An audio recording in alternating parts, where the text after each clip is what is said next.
V tem videu vas popeljemo v zgodnji srednji vek, kjer se je slovenski vojvod Ljudevit Panonski uprl mogočnim Frankom in postavil za svobodo slovenskega ljudstva. Zgodba o njegovem uporu, strateških bitkah in tragičnem koncu je polna zvijač, zavezništev in herojskih prizorov. Kako je Ljudevit uspel združiti slovenska plemena proti Frankom? Zakaj so Gačane izneverili Borni in kakšno vlogo je imela frankovska taktika pustošenja?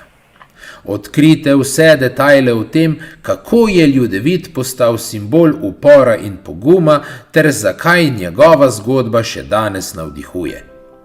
Če vas zanima, kako so se dogodki odvijali na slovenskih tleh in kako je Ljudevit vplival na zgodovino tega prostora, potem glejte do konca, da boste spoznali vso zgodbo o eni najbolj fascinantnih osebnosti slovenske zgodovine.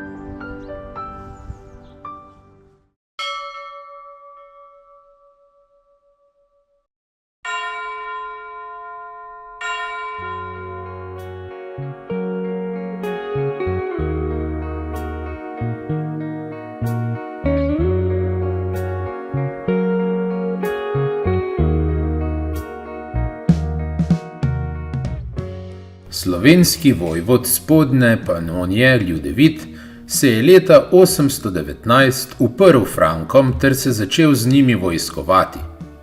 V virih je Ljudevit imenovan Panonski, pa tudi Posavski, vsekakor pa je bil slovenski vojvod. Frankovski vladar je poslal svojo vojsko iz Italije skozi slovenske dežele, da bi zatrl Ljudevitovo kramolo.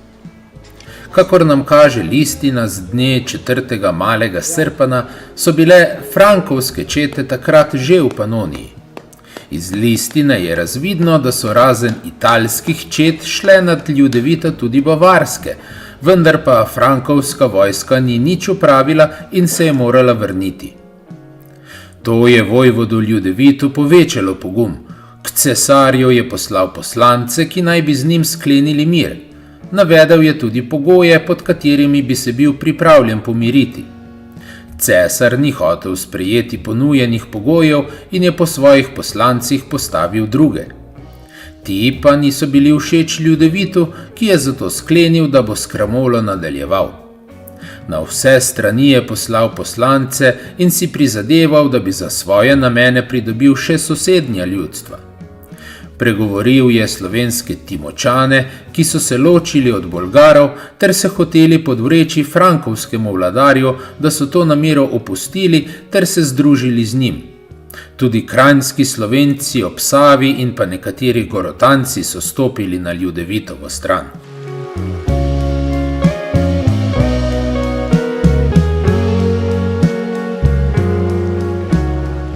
Ko se je frankovska vojska vrnila iz Panonije, je za mrzlico zbolel furlanski vojvod Kadolaj, ki je kmalu zatem umrl. Mejni grof furlanski je postal Balderik. Vojvod Ljudevit je med tem časom prišel svojo vojsko v Gorotan.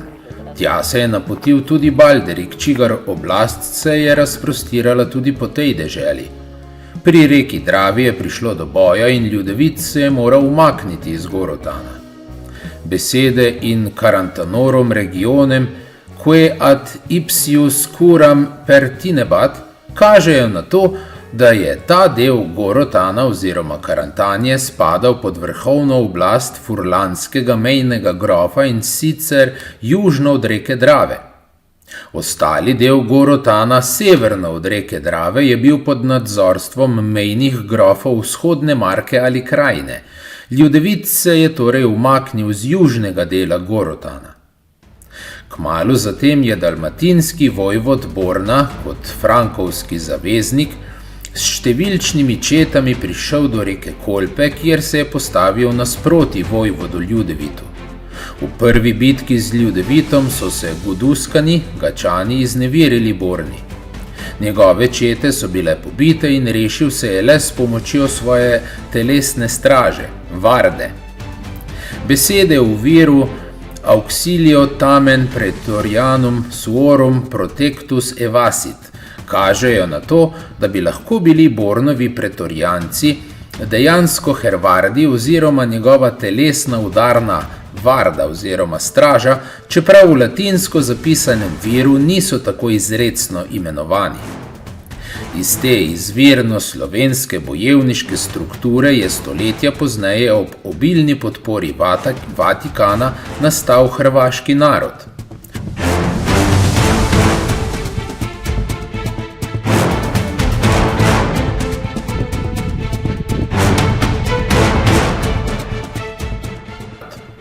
V omenjenem boju je padel tudi Drago mož, Ljudevitov tast, ki je v začetku kramole zapustil svojega zeta ter stopil na Bornovo stran. Ko so se Gačani, Guduskani, vrnili v zaledje Dalmacije, jih je vojvod Borna znova spravil pod svojo oblast.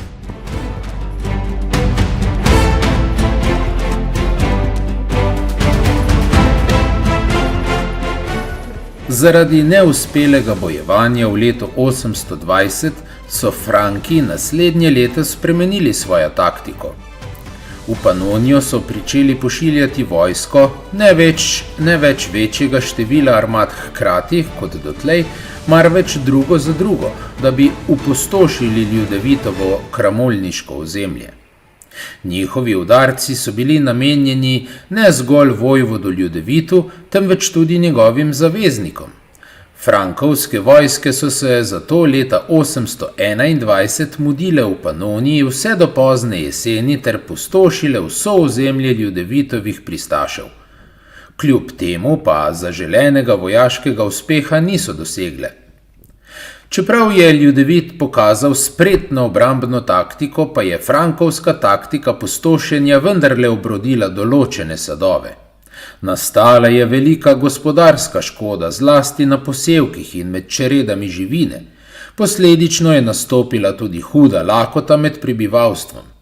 Leta 822 so Franki iz Italije v Panonijo poslali že 10. armado, ki je prihajala v uničeno in izčrpano slovensko deželo.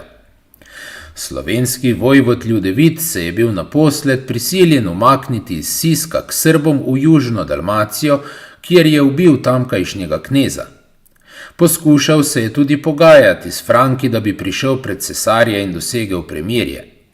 Odpravil se je k Ljudesmislu, stricu oziroma ujcu vojvoda Borna, ta pa ga je dal leta 823 zvijačno umoriti.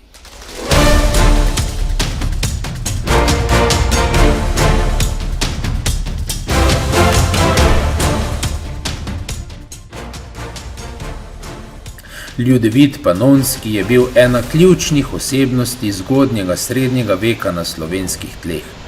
Njegov upor ni bil zgolj vojaška bitka, temveč tudi simbol prizadevanj slovenskega ljudstva za svobodo in ohranitev identitete.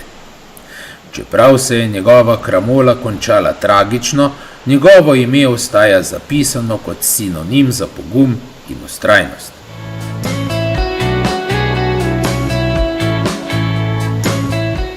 Ljudevit Panonski je dokaz, da se tudi proti močnejšemu nasprotniku lahko postaviš, če imaš pogum in vztrajnost.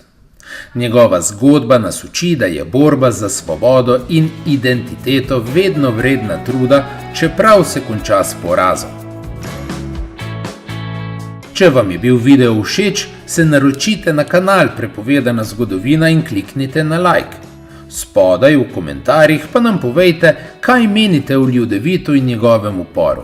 Ali je po vašem mnenju zaslužil večjo pozornost v slovenski zgodovini?